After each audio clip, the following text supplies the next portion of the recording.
It's all a test. And if you pass the test, you go to heaven. If you fail the test, you go to hell. Heaven, of course, is a place of unending bliss and happiness. Hell is a place of unending burning and torture and pain and misery. And wherever you go, you're going to be there forever. If you go to heaven, you're going to stay in heaven. If you go to hell, you're going to stay in hell for all eternity. You know, you got me there. Life is a test. But the test is not the reason,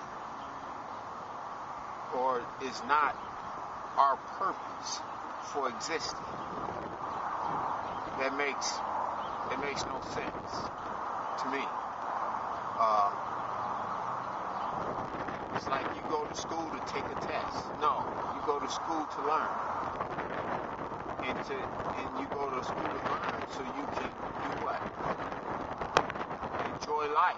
So you can experiment, so you can grow. The test is just a marker, an indicator for how much you have grown, and how well a student you are, or how obedient a student you will be, or how much effort you have put into being a good student. Okay, the test is not the reason why you're there. The test is just a part of the learning process, or a part of the growing process to become what it is that you are destined to be, or you supposed to be. You know, so I agree that it a test is a part of what's going on here, a war, if you will, but it is not the reason. It is not the reason why we're here. Okay, not the reason. Some will say it's to do the will of God. I would say that's just like being in school. You have the rules of the school, all right? But that's not the reason why you're at the school. You're not at the school to do the rules. You're at the school to grow and become an intelligent person, to you know what I'm saying? To learn about your surroundings, about what's going on, so you can partake of the different ways of life and the different, you can absorb what is really going on around you. It's like the rules do not define you. They are just the guideline, the safety net on which the school is ran. A lot of people would ask, is this test fair? Is the test fair? That's a question that people like to ask, and I think that the test is fair. I'll give you an example. Like, you got a guy named Bob who, beat his wife and, whips his kids, and, he said all around. But he prays to Jesus, and he asks for forgiveness, so he's going to go to heaven. Unless the Muslims or the Jews or another denomination of Christianity is right, in which case he's going to go to hell. You take the example of a young Muslim, we'll name him Ahmed, and he's very devout, and he prays daily, and he follows the Quran, so obviously he's going to heaven, or hell. It seems like no matter who you are, and what choices you make, you're either going to go to heaven or to hell, completely arbitrarily, because the actual parameters of the test are never defined, or they are defined, but they're defined in different ways by several different dogmas.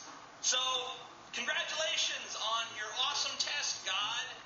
This is like if you give a test to a bunch of kindergartners, and some of them have, problems 2 plus 2, and then others have, when it comes down, it seems as if you're going into just dealing with the Abrahamic beliefs. I'm just going to comment on that. go to the recognized beliefs of the Abrahamic faiths, from what I stand and from what I see, you will find a clear-cut guideline that shows you the way you are supposed to be.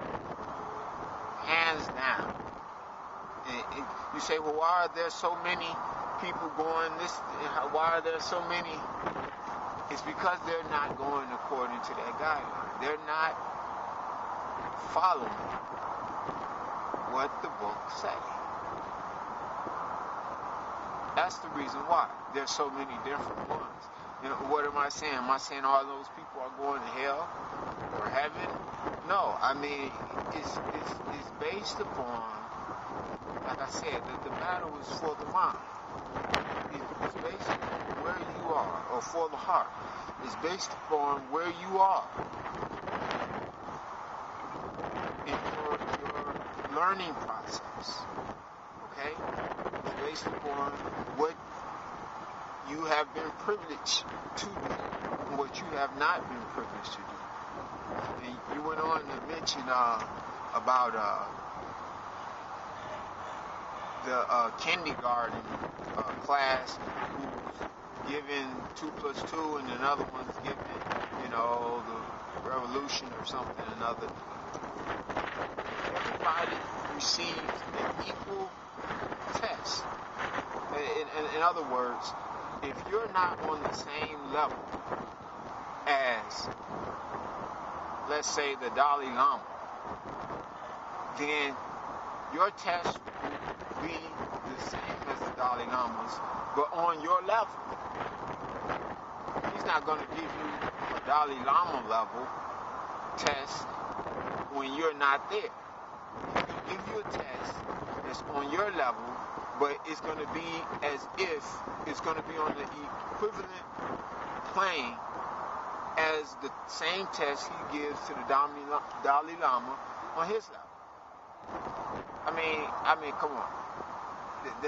If you can think of a righteous way, as it pertains to the truth, if you can think of the righteous way of doing things, 9 times out of 10, you probably have figured out what it is that God has said.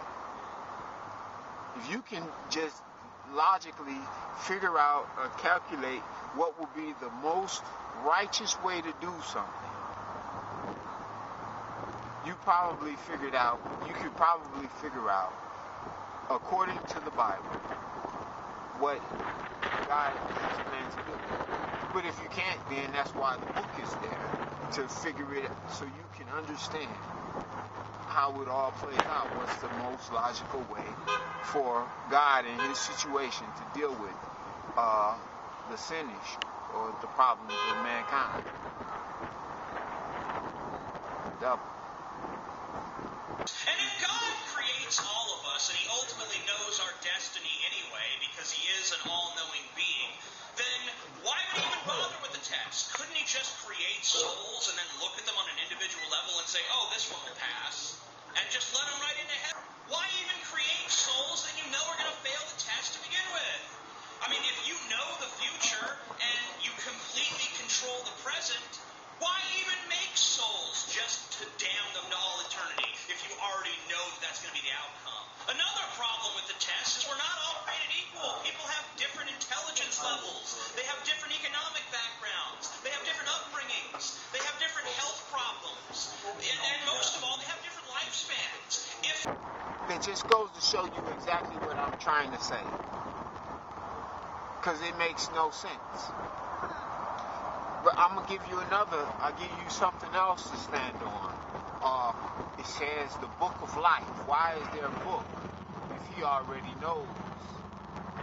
Who needs books when they have all wisdom and all knowledge and can see the future and the past? Identical, who does not forget. Why is there a book of life and a book of this and a book of that? And why is angels taking notes? It's because of judgment. Even if you read in the Bible, it says, and the books were open, and another book was open, which is the book of life, because the right judgment, or to show that God is upright, to show that in his dealings he did everything righteously. It's almost as if he's on trial. So he's going to let people see that, hey, look, I tried my best to get these people into eternal life. But they did not desire to go. And the angels, they recorded what happened. You see what I'm saying? So in essence, it's not for him. The judgment is not for him. The judgment is for all those around. All the life forms throughout the universe that have obtained eternal life. It's for them.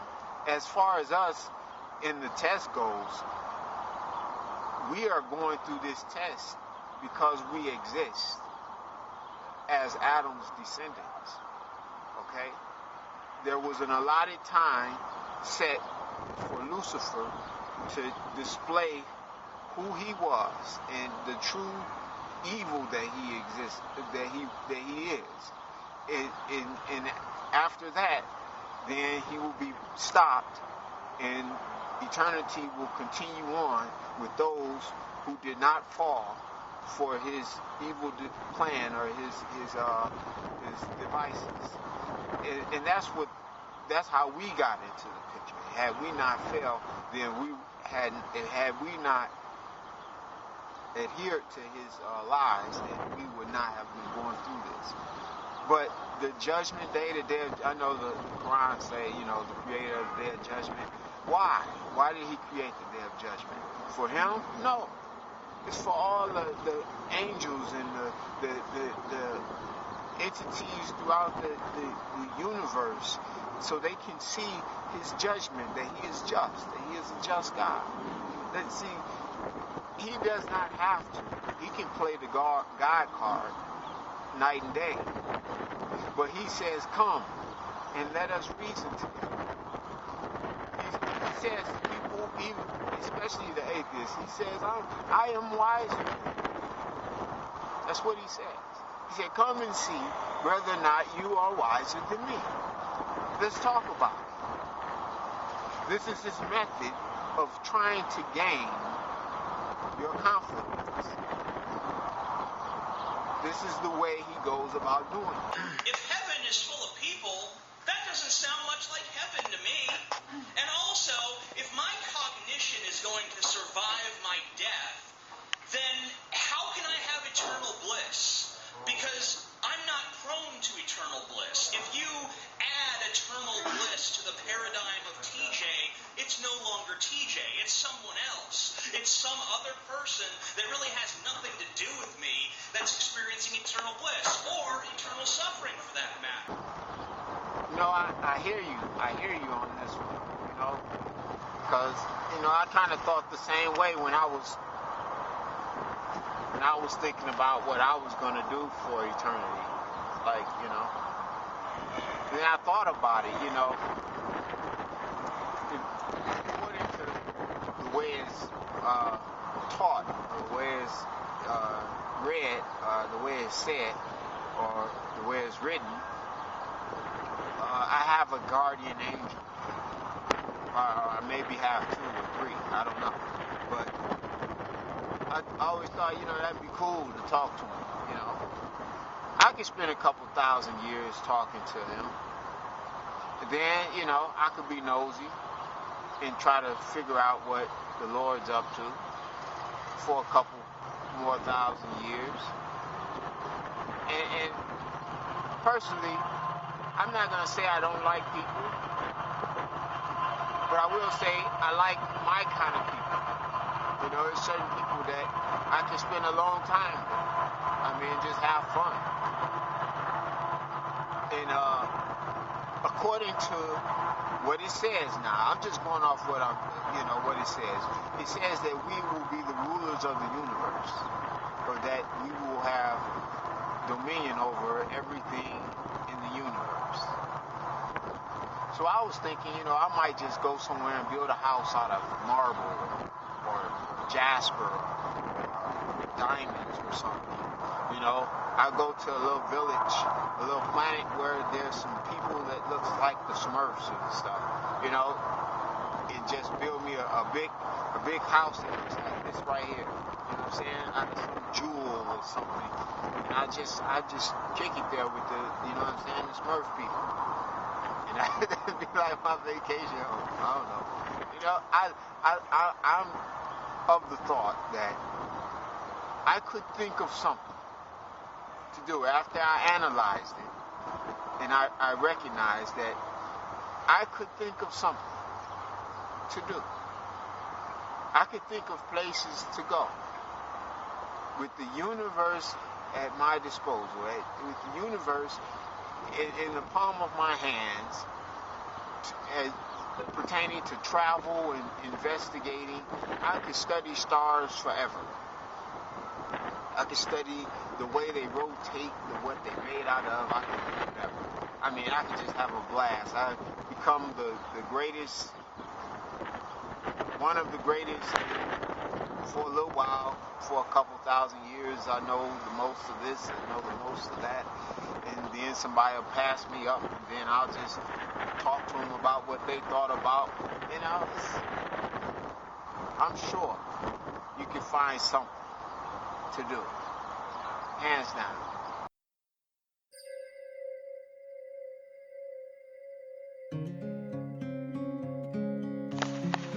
And about adding to the eternal bliss of TJ, I just,